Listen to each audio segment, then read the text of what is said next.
Hello, everyone, and welcome back to another episode of the Outdoor Adventure Series podcast. The Outdoor Adventure Series celebrates individuals and families, businesses, and organizations that seek out and promote the exploration of the great outdoors. Our guest today is Pat Wray. Pat is an outdoor enthusiast, a freelance writer, an accomplished author, and a photographer. Pat, welcome to the Outdoor Adventure Series podcast. Thank you, Howard. I appreciate the invitation. Fantastic. And for our listeners, and again, in the spirit of full disclosure, I do a lot of disclosures like that almost week after week, but I met Pat this past October at the Outdoor Writers Association of America's annual conference in Jay Peak, Vermont. All the colors were wonderful out there, and had a chance to get to know Pat. We had this long walk up and down a hill between the conference and the eating venue. And so Pat was one of those guys that I was hoping would help me out if I couldn't get up that hill. But Pat, again, it's so great to see you again. Thank you. So, hey, you just got back from a little outdoor adventure. So chat a little bit about that. Well, I went chukar hunting, and a lot of people don't know what chukars are because they're found really only in the 11 western states, but they are a species of partridge that has become very numerous and very well set in the high desert country of eastern Oregon and other western states. They're extremely challenging to hunt because they involve long climbs and high elevations and birds that are not very, very helpful, very cooperative, let's say. And so it's always a big challenge, but the enjoyment really is in covering beautiful ground. And the desert doesn't give itself up very well to people that drive through. But if you take the time to hike it and learn about it and pay attention to the signs, it's a beautiful, beautiful place. And the birds are a wonderful addition. Now, you've shared a couple things, and one of them is like, I didn't know that. I had no idea there was like a high desert in Oregon. Yeah, the southeast portion, particularly of Oregon, borders into what's called the Great Basin. And the Great Basin incorporates parts of Utah, Nevada, California, and Oregon. And the Great Basin is called that because to put it bluntly, water comes in, but it don't go out. There are no rivers running out of the Great Basin to anywhere. And it's a challenging, unforgiving place for people who are not prepared. But it is really hot in the summer and really cold in the winter. So it's a great place to be. Now, did you grow up in Oregon and near this area where in the high desert, or is this like a commute for you to get out there? It's one of my great regrets is not having been born to and raised in Oregon. But I was born to a military family. My father was in the Marine Corps, and we moved around a great deal. I actually did not come to Oregon until I resigned my commission in the active duty Marine Corps in 1982 and moved my family out here. So my son and daughter, although they weren't born here, have had the benefit of being raised in Oregon, and so they get the full benefit. So you're making up for a lot of lost time and taking full advantage of it now. I'm trying, and one of the things that I missed growing up as an itinerant military brat, if you will, was not having a home to go back to, not having a place to call home, really.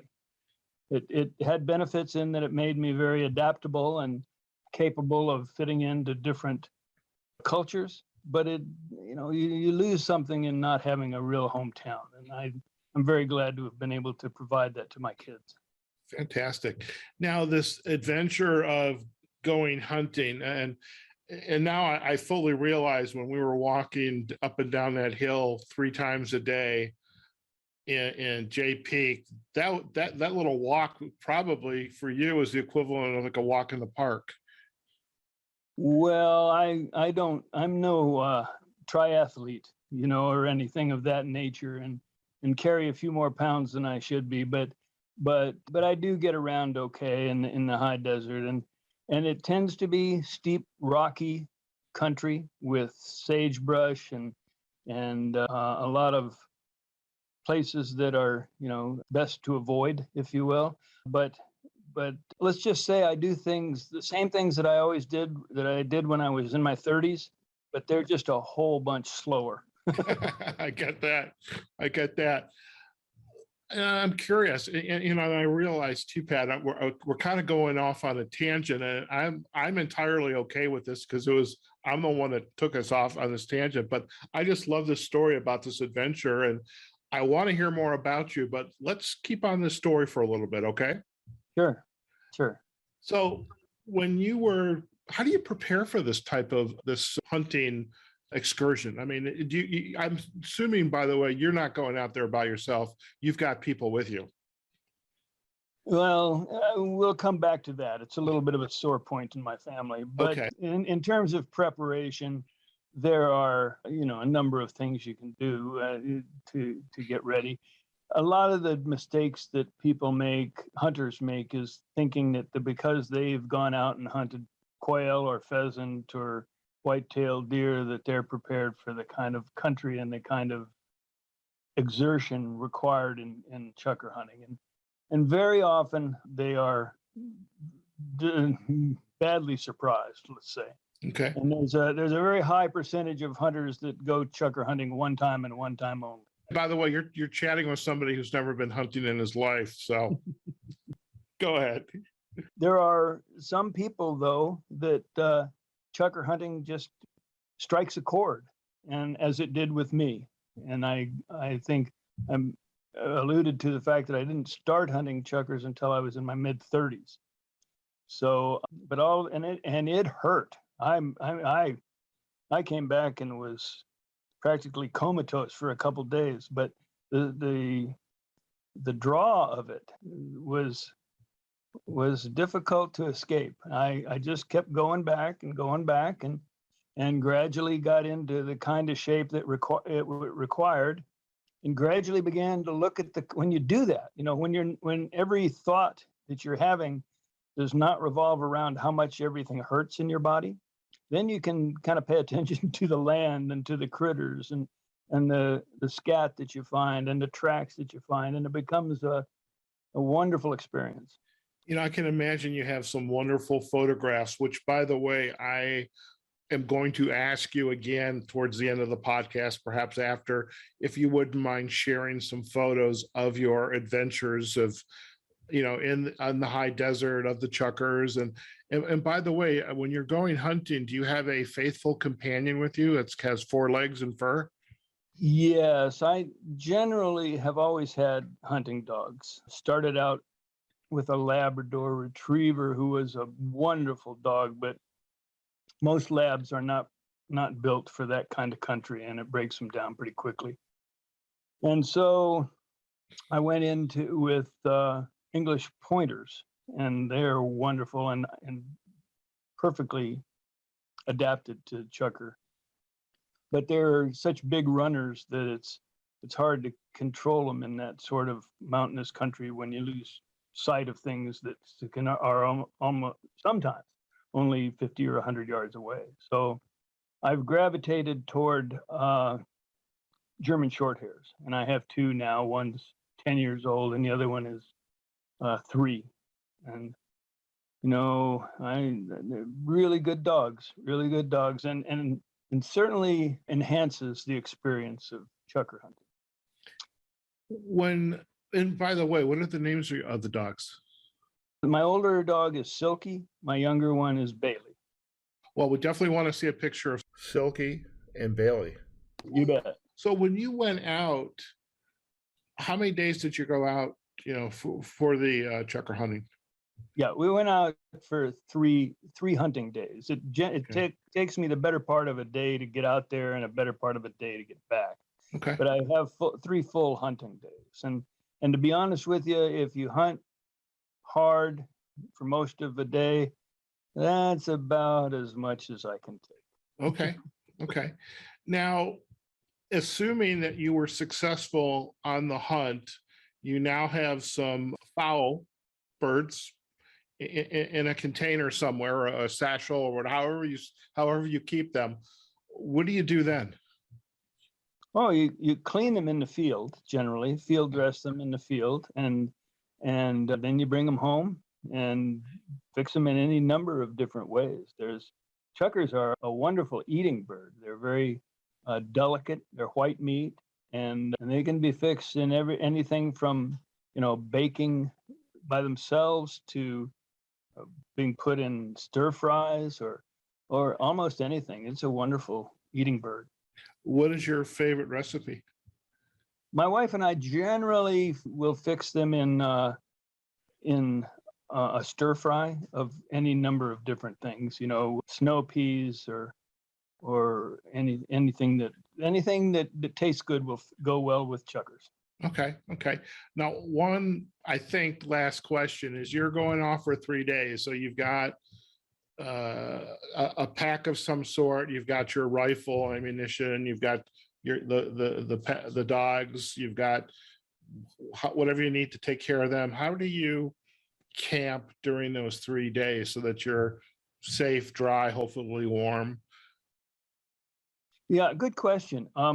In a lot of the times, particularly in the late season, late November to the end of January, I don't generally camp out. I generally get a motel room in a small town nearby and work from there. But in the early season, when the temperature is still reasonable and it's not going to be sleeting on you constantly, then we can set up a camp of almost any sort. We've done things like, the big old wall tent and a cook tent and the whole shooting match. But there have also been times when I've gone out for 3 days when I knew the weather was going to be good, when all I took was a bedroll and a sleeping bag, and throw it out on the ground and get up and start hunting and come back and go to bed again. Oh my God. I mean, I can imagine just laying down there at night and just the stars are just kind of your blanket. That's exactly right. In that high desert, the stars are a lot closer to you than under normal circumstances. Okay, so I'm like thinking right now, Pat, I want to go out with you. Now I need to get in shape. But I want to. That's great. That's great. Yeah, it's a wonderful experience, and I think I wish most people could do it. But the truth is that even among the people that get out into this part of the world, the Western states, they have. Let's put it this way: the numbers are limited by a bunch of different things. Number one, they want to have to hunt, right? Number two, they want to hunt in the desert, which doesn't always appeal to people. Number three, they have to want to hunt a very challenging bird that's going to require them to go up and down 1,000, 1,200 or more feet, and then down again, up again. And so that really starts limiting the numbers of folks that want to be Chukar hunters, which kind of impacted the sales of my first book, which was a Chukar Hunter's Companion. And it has sold really, really well in a small niche market. But when I did my research, I realized that there were less than 100,000 Chukar hunters in the whole United States. And when you consider that a guy that might write a book about pheasant hunting or white-tailed deer hunting, there are literally millions of hunters of those species. So for 100,000 hunters of Chukars, then I'd have to do pretty well in a small niche market like that. But luckily, the book was extremely well received, and a pretty high percentage of the relatively high percentage of the Chukar hunters have purchased that book and done well with it. I love it. That's fantastic. And what I love too is just it's in your voice is the sense of adventure, and the passion, the love, and it's something you look forward to every season. And I think, I talk to people every week through my career coaching, and some folks are just like, they love what they do on one end, and then the other end, it's a job. It's like, I don't like it, but it pays my bills. And my feeling is, whatever you do, you have to enjoy. It has to be something that brings you joy in your life, and you also have to have room in your life besides the job, the career. You also have to have something that you're passionate about outside, that gives you, that drive, and like, I got to get out and do this. And I mean, that's what I hear, in your voice and the enthusiasm about the chukar hunting. So thank you for that. You bet. I think So, you would find that true of most chukar hunters, probably more so than hunt the general run-of-the-mill hunters of other species. I'm thinking, for even a couple, 100,000 or so, I think you could have your own Chukars Hunters podcast if you wanted to. The truth is that I tried to do something like that in the beginning. Uh-huh. I wanted to promote the book. I wanted to kind of contribute to a community of chukar hunters, if you will, and help folks, because when you're first starting out in chukar hunting, unless you've got somebody to kind of give you some pointers, you're likely to get yourself into a jam or two before you straighten things out. So I hoped that the website was going to do that, and it was doing it. It was going great, going great guns, but I really hated it. I hated the kind of effort that it took on a daily basis to keep it up. And although I enjoyed communicating with other chukar hunters, I did not want to communicate with them, 7 days a week. Right. And I finally, I'm not proud to say this, but I basically bailed on it. I, left it alone. There's other people that are doing something like that now, but I don't have the psychological profile to be a podcaster or a blogger or whatever. Yeah. Well, somebody once said, some famous actor, in a scene, you have to know your limitations. Man's got to know his limitations. And so, that's what I love the podcast. I love interviewing the guest and asking questions. It's the production that, and I have responsibility for some of that now because we're looking for a new editor. But it's like, every episode that I podcast, people don't realize this 45 minutes to an hour, you and I are going to be chatting. That's just one little piece of it. Right. So, I've talked with other friends who have, experienced the same thing. And some of them do it very well and continue to do it. Mm-hmm. I'm not one of those people. Sure. I'd rather write my books. There you go. Now, I know you spent time in the Marines. You were a helicopter pilot, which that could have been a whole episode in and of itself, Pat. But you eventually went on in your career, when after retiring from active duty, to be an information officer at the Oregon Department of Fish and Wildlife. And I'd love to hear a little bit more about that. And in that question, I'm also curious, when did this love of writing begin to take hold for you? Okay, well, I went in the Marine Corps, obviously, during a period in Vietnam when the choices were fairly limited. And my choice came down to the Army or the Marine Corps. And my father was a Marine, and it's a genetic flaw. So yes, I joined the Marine. Yeah. So I joined the Marine Corps and found myself in aviation, and actually really loved it. I loved the Marine Corps. I loved flying helicopters. Helicopters are world's finest toy. I swear they are. I can imagine. So, but, I spent a year, 13 months away from my family in the early 70s and overseas. And when I came back, I really wasn't interested in leaving my family again. I left my 2-year-old daughter for a year. And so even in the regular Marine Corps, when you're not mounting out to combat or extended deployments, you are gone from your family a lot. And I did not, as much as I like the Marine Corps, as much as I like flying, I did not want to do that. And so I resigned my commission when I was still in Pensacola as a flight instructor. And just prior to that, for the couple of years prior to that, I decided, well, I ought to get something out of being in the Marine Corps rather than learning how to fly helicopters and the associated combat related things. So I went back to school at the University of West Florida and worked on and received a master's degree in American literature. And during that period of time, I loved that stuff. I'd always been an inveterate reader. I loved reading and writing for that matter, but I never considered it as a career until I started really doing in-depth work in American literature. And at that point, hubris reared its ugly head, and I began to think, what does Steinbeck and Hemingway and Faulkner have on me really? And so I resigned my commission, took my family out to Oregon, and became a freelance writer.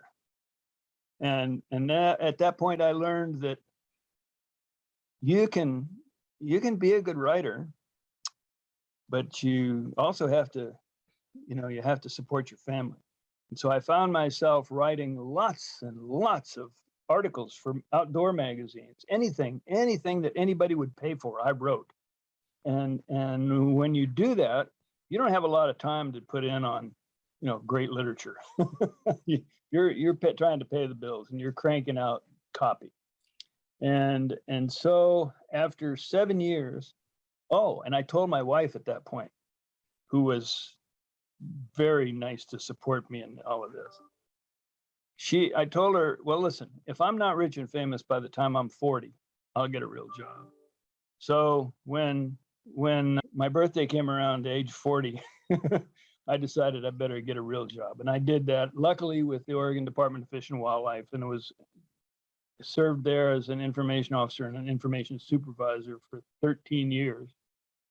And then went back to freelancing, which I learned was much more productive and much more lucrative after I'd spent a lot of time, with the Department of Fish and Wildlife and writing for them as well.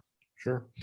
How did you get introduced to the Outdoor Writers Association of America?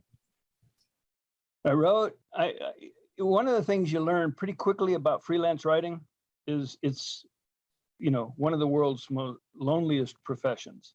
You have no connection to anybody. You are doing interviews with people outside of your profession, and you're basically sending information. You're sending your product to an editor somewhere, and you don't have an opportunity to get any feedback from anyone. And so I started searching around, and there was an established outdoor writer, very well-established outdoor writer in Oregon, Bend, Oregon, named Ed Park. And I wrote to Ed and said, I'm sort of lost here. Can you give me some guidance? And he said, well, the first thing you got to do is join the Outdoor Writers Association of America. And then he proceeded to mentor me for 3 years or more, actually. And then that was my first introduction. That was about 1984. And I've been in that organization ever since. And for someone that is not a dedicated joiner of things, that's pretty remarkable in my time, almost, pushing 40 years in that organization. And of course, I just finished up as my stint as president of the organization, which was very gratifying.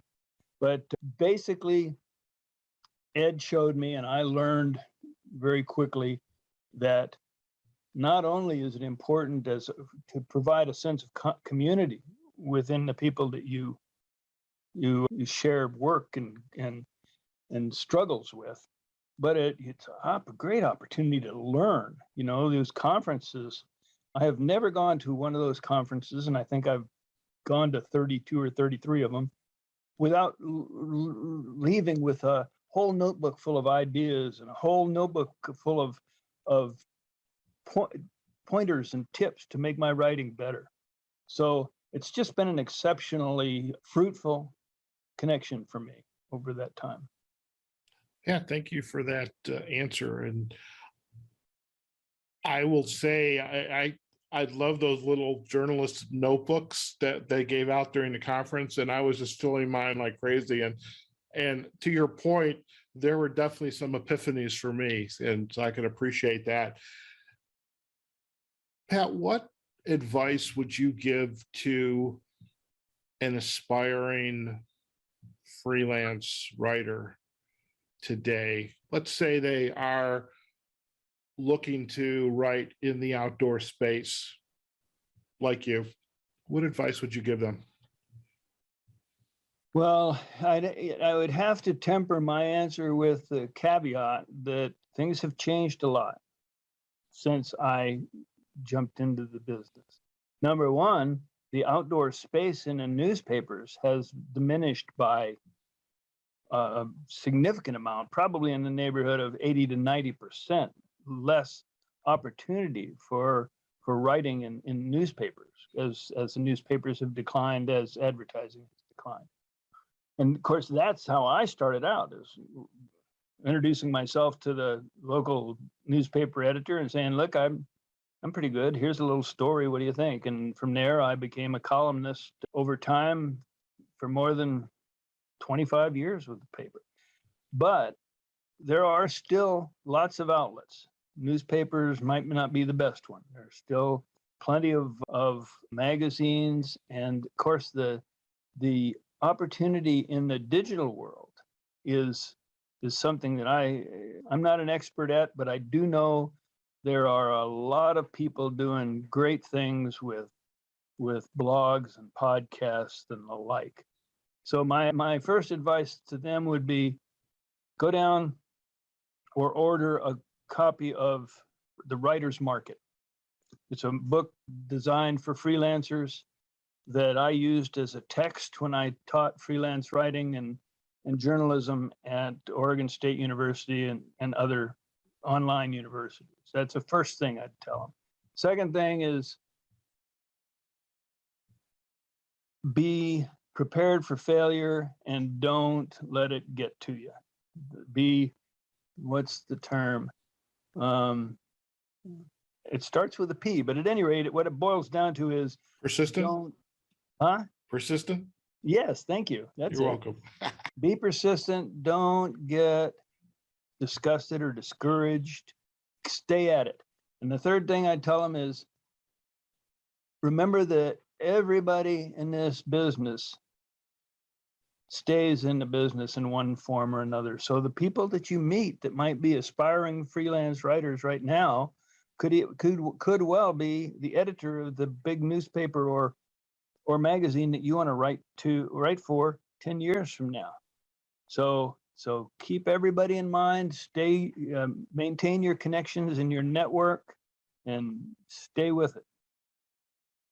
I love that. Thank you for sharing. And the book again is The Writer's Market? Yes.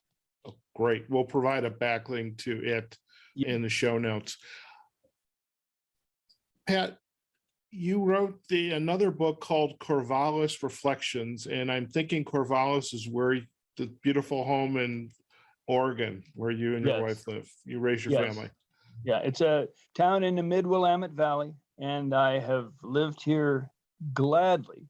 Consider myself very, very lucky to have lived here since 1982. So during that period, I think I mentioned I'd been writing for the newspaper, both outdoor columns and general interest columns for many years.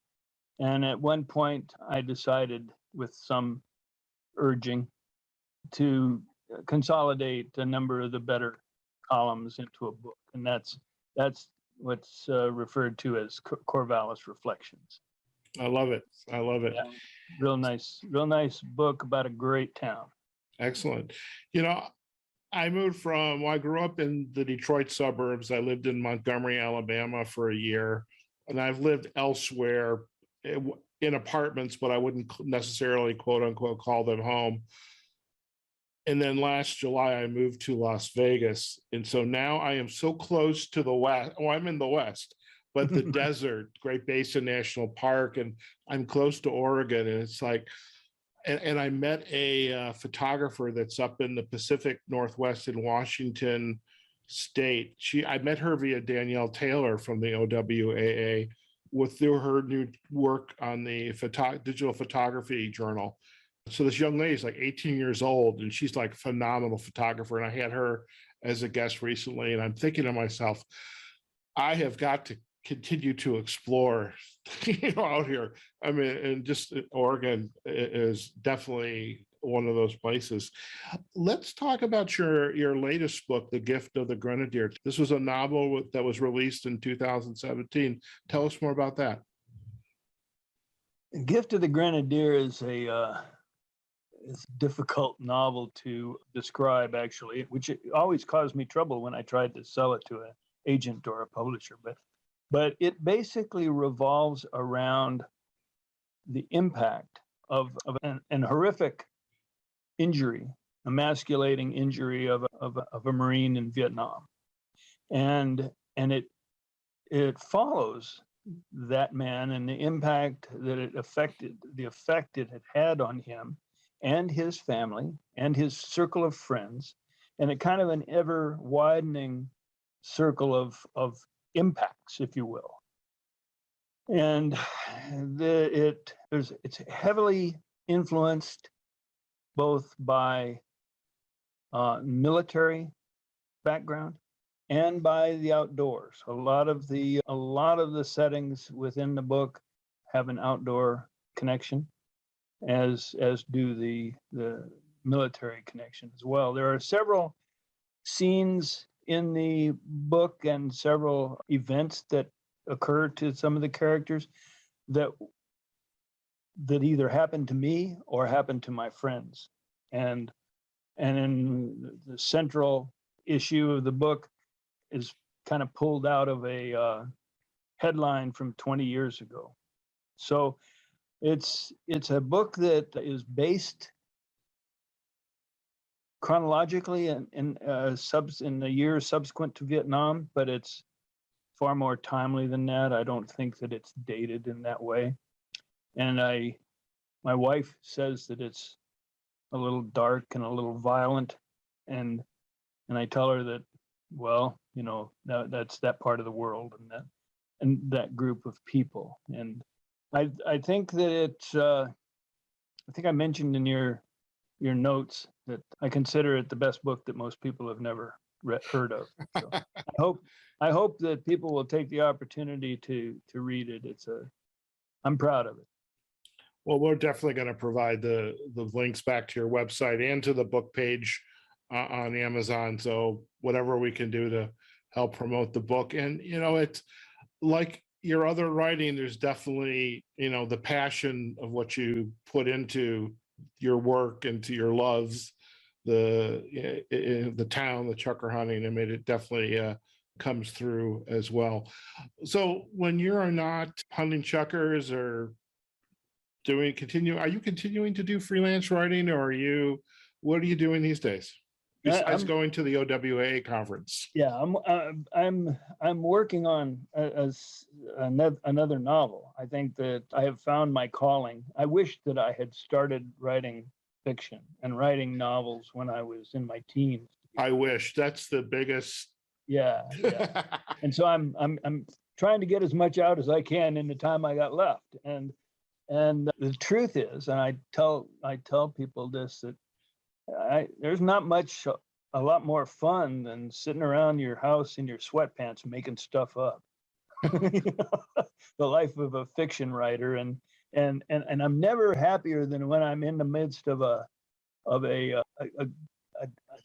dialogue between characters. I love the interaction between characters. To me, the development and establishment and following of characters is the very best part of fiction. And so I really have fun doing that. Fantastic. Now, I've got a question, and I've asked this with some other authors that I have interviewed. And for our guests, as I'm chatting with Pat, I'm in, I don't know, an office, a bedroom, somewhere in his home. He's sitting in a really comfortable looking easy chair. There's a nice fleece or lamb's wool padding behind him. And I'm telling you folks, this looks comfortable. My question, Pat, is where's your favorite place to just kind of sit back and get creative to write? I have an office downstairs, and I have an office chair where I do the administrative business of being a writer and bank accounts and all of the associated things like that. But when it comes to creative writing, I do it right here in this layback. I guess it's a lazy boy chair of some sort, and with a laptop on my lap. And that's where I am. It's fun doing it that way. I love it. And now I'm going to make an assumption that your wife is enjoying this part of your life, because when she needs to get you out of her hair, she can just say, go up to your room and write. Well, I think my wife and I have been married for, I think, 51 years now. And so we've found the balance in our relationship in a lot of ways. But one of the things that was a challenge, really, and I think other people have had this happen as well, is, well, if one of you retires and the other one's not retired, then there's an issue of how you connect. And in our case, Deb was working as a school teacher. I was freelancing, so that was great. She was gone. I was working. When she retired and came back home and was, doing things, and I'm in the office or I'm up here, and I'm working. It doesn't look like I'm working, but I'm working. And she would come in and say, well, what do you want to do today? Hey, I'm working here. So luckily we worked that part of it out and continued on, but it's just a balance thing. And she's very supportive in my writing and works hard to make sure I have the time. Fantastic. And she helps cook up that phenomenal stir fry with the Chukar. Yeah, she's a real good cook. Fantastic. Well, I'm going to be an opportunistic podcaster. You wait. Yeah, come up and see us and we'll feed you. All right.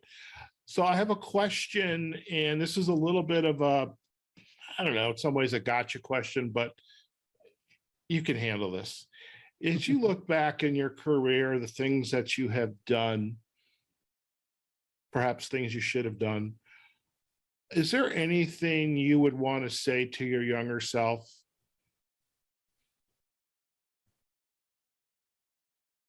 Well, that is a good question.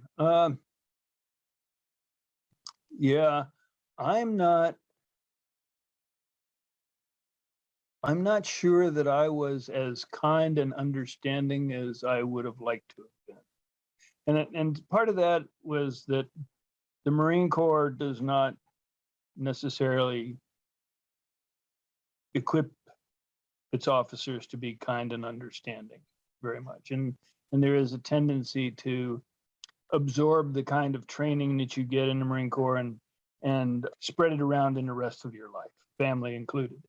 And I if I were looking back now and had the opportunity to straighten out some of the things that I could have done better, that would probably be number one. Just be a little bit more understanding, a little bit more kind with everyone, family, children, friends, workers, the whole schmear. That would probably be it. And we appreciate your vulnerability there and sharing that with us. Thank you.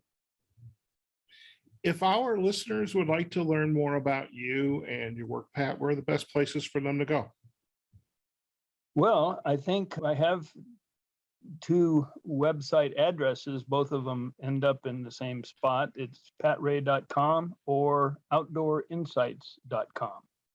Fantastic. And that would be a good start. And from there, if they want to contact me, they can do that as well. I'd be happy to respond.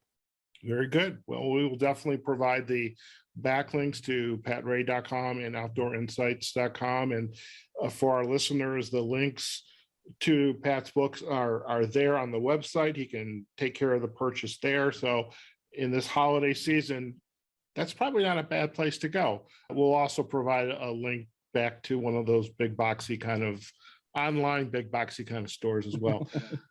Pat, it has been a pleasure to spend more time with you. It was a pleasure to meet and chat with you at the Outdoor Writers Association of America's meeting in Jay Peak, and really learn more about you and your work here today, and learning really about your background and the chukar hunting. Now I'm really intrigued, and it's just been a great story to share with our listeners on the Outdoor Adventure Series podcast. So thank you. Well, I appreciate the opportunity, Howard, and I'll send you along some of the photos that you requested. Fantastic. Well, hang on the call. We're going to do a quick close, and we'll chat just a few more minutes. Okay. Very good. All right, folks, we have just been chatting with Pat Wray. He is an outdoor enthusiast, freelance writer, author, photographer, and really one of the phenomenal individuals that I had the opportunity and pleasure to meet while attending the Outdoor Writers Association of America's annual conference in Jay Peak Resort out in Vermont. And I'm no joking aside, I was definitely glad to have a conversation as I'm walking up and down that hill, because without the conversation to distract me, I was in pain, but that's a whole other story. Listen, a lot of great information today. We've learned a little bit about chukar hunting. We've learned about Pat's books on the Corvallis Reflections, and really the work that went into The Gift of the Grenadier, the novel. And so do take the time to go out and visit Pat's website, outdoorinsights.com or patwray.com. We'll provide all the backlinks. Do let us know what you think of today's podcast, and give us a comment, a like, share it with your family, your friends, and also do visit us on our LinkedIn page or Facebook page, and Outdoor Adventure Series, and also on our podcasting platforms. Buzzsprout is our main platform, which then shoots out to Amazon Music, Apple Podcasts, Google Podcasts, Audible, and especially Spotify, where we have our Outdoor Adventure Series playlist. Okay, folks, wherever you are, whatever you're doing, go out there, have a phenomenal day. Take care of yourselves, your family, take care of the community, and enjoy the beginning of the holiday season. And we will see you on another episode of the Outdoor Adventure Series podcast. Take care now.